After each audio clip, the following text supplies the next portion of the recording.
श्वेताश्वतरोपनिषद का द्वितीय अध्याय तीसरा मंत्र।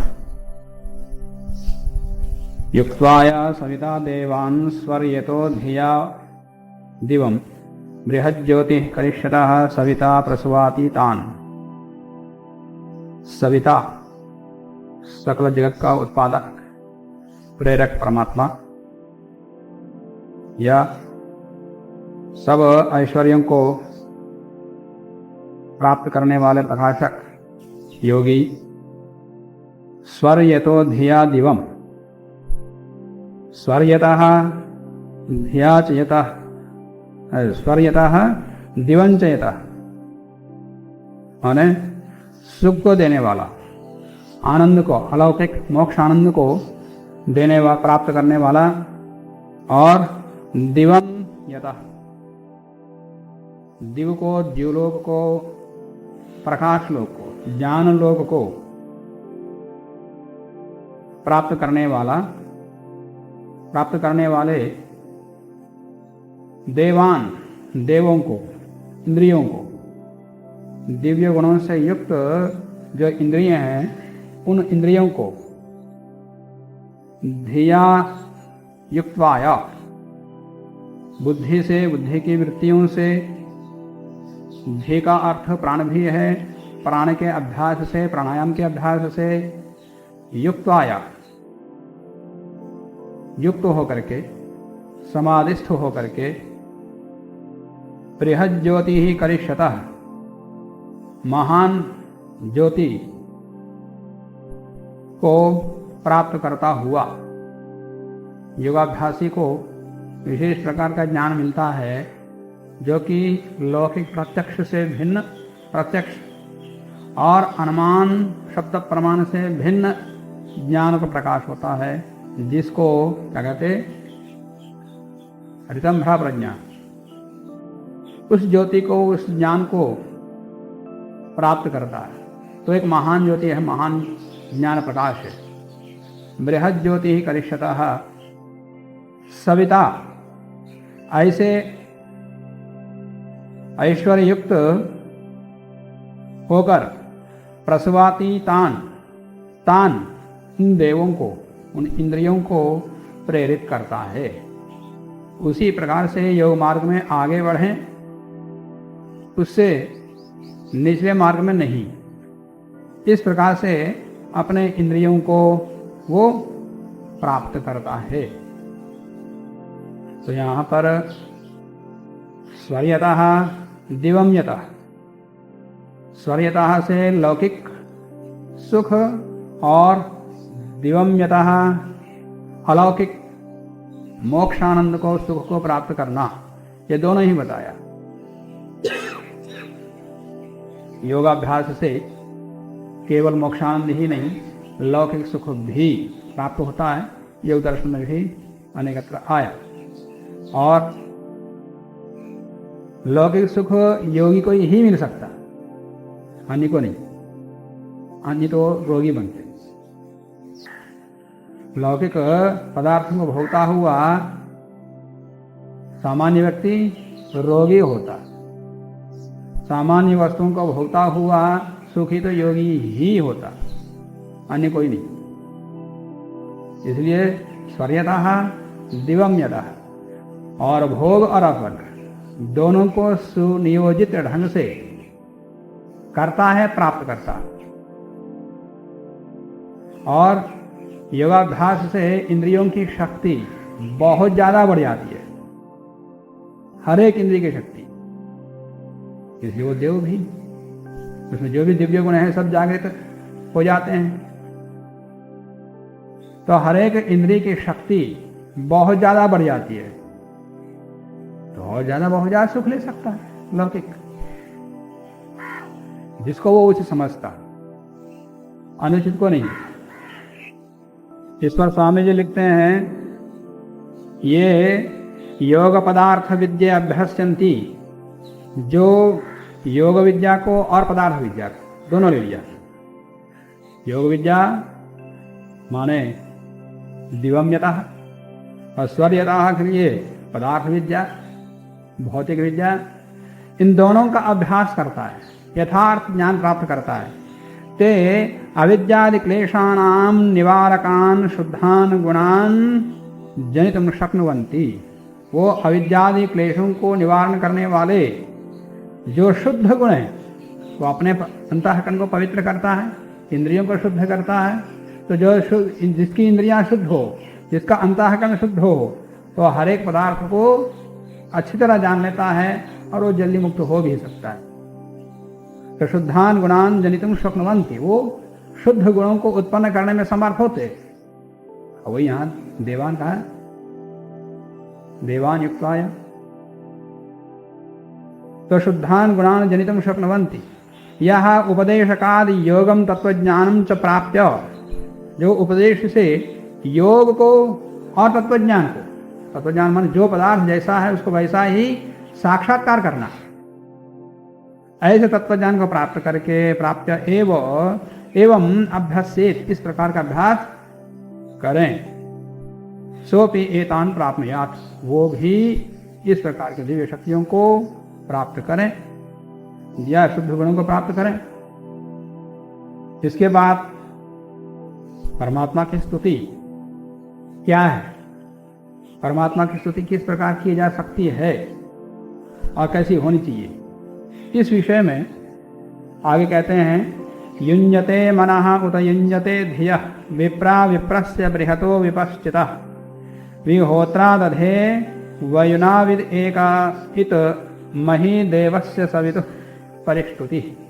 परिष्टुति में स्तुति, प्रकृष्ट विशेष स्तुति।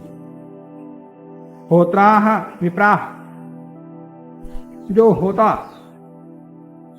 या दान आदान करने वाला, तो किसका दान किसका आदान? शुभ गुणों का आदान और अशुभ गुणों का त्याग, ये दोनों दान आदान यही। योगाभ्यास में योगी के लिए किनको स्वीकार करना है, किनको त्याग करना, इस प्रकार का सतत निरंतर जागरूक होकर के विचार करने वाला, जो जिसका वो स्वभाव बन चुका हो, वो है होत्र। तो होत्राः विप्राः, ऐसा विप्र विद्वान योगी, विप्रस्य बृहतः विपश्चितः, बृहतः विप्रस्य विपश्चितः, अपने से बढ़कर के जो बड़े महान योगी हैं, विद्वान है, तत्ववेत्ता है, उनके समीप जाकर। होत्राः विप्राः बृहतः विप्रस्य विपश्चितः, जाकर के योग विद्या के विषय में जानकर मनः युञ्जते, अपने मन को योग विद्या में लगाता है, योगाभ्यास में लगाता है, और उता और युञ्जते धियः, धियः युञ्जते, अपनी बुद्धि को, बुद्धि की वृत्ति को भी उसी में ही लगाता है। यदि धी से प्राण लेंगे तो अपने प्राणों को भी योगाभ्यास में ही लगाता है, प्राणायाम का अभ्यास अच्छी तरह करता है। तो इस प्रकार अनुभवी योगियों से, जैसे उपनिषद में देखते हैं, एक योगी दूसरे योगी के पास जाते हैं, एक ब्रह्मवेत्ता दूसरे ब्रह्मवेत्ता, अपने से बढ़कर के जो ब्रह्मवेत्ता तत्ववेत्ता है, उनके पास जाकर के विषयों को जानते हैं। तो किसी के पास जाना हो तो बड़े के पास जाना, अपने से जो बड़ा ज्यादा जानता है उनके पास जाना, जाकर के गप नहीं करना। क्या करना? विद्या प्राप्त करना। ऐसा योगी वयुनावित कहलाता। वयुना माने वयुना ने विद्वान, वही बोलते। वयुना ने माने वहां क्या अर्थ? कर्म, यानी वही योगाभ्यास के लिए यथोचित कर्म क्या है, आचार विचार क्या है, इन सबको जानने वाला वैनावित, वो ऐसा योगी एक अकेला निर्मोही निस्संगी राग द्वेष मोह आदि से मुक्त होकर सर्वथा अकेला एकाकी निसंग होता हुआ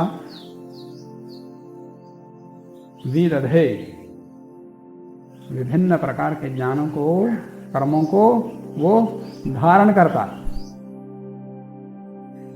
यही स्तुति है देवस्य सवितुः, उस दिव्य महान दिव्य सबका प्रेरक उत्पादक जो परमात्मा है उसकी वही मही परिस्तुति है, यही उसकी स्तुति है।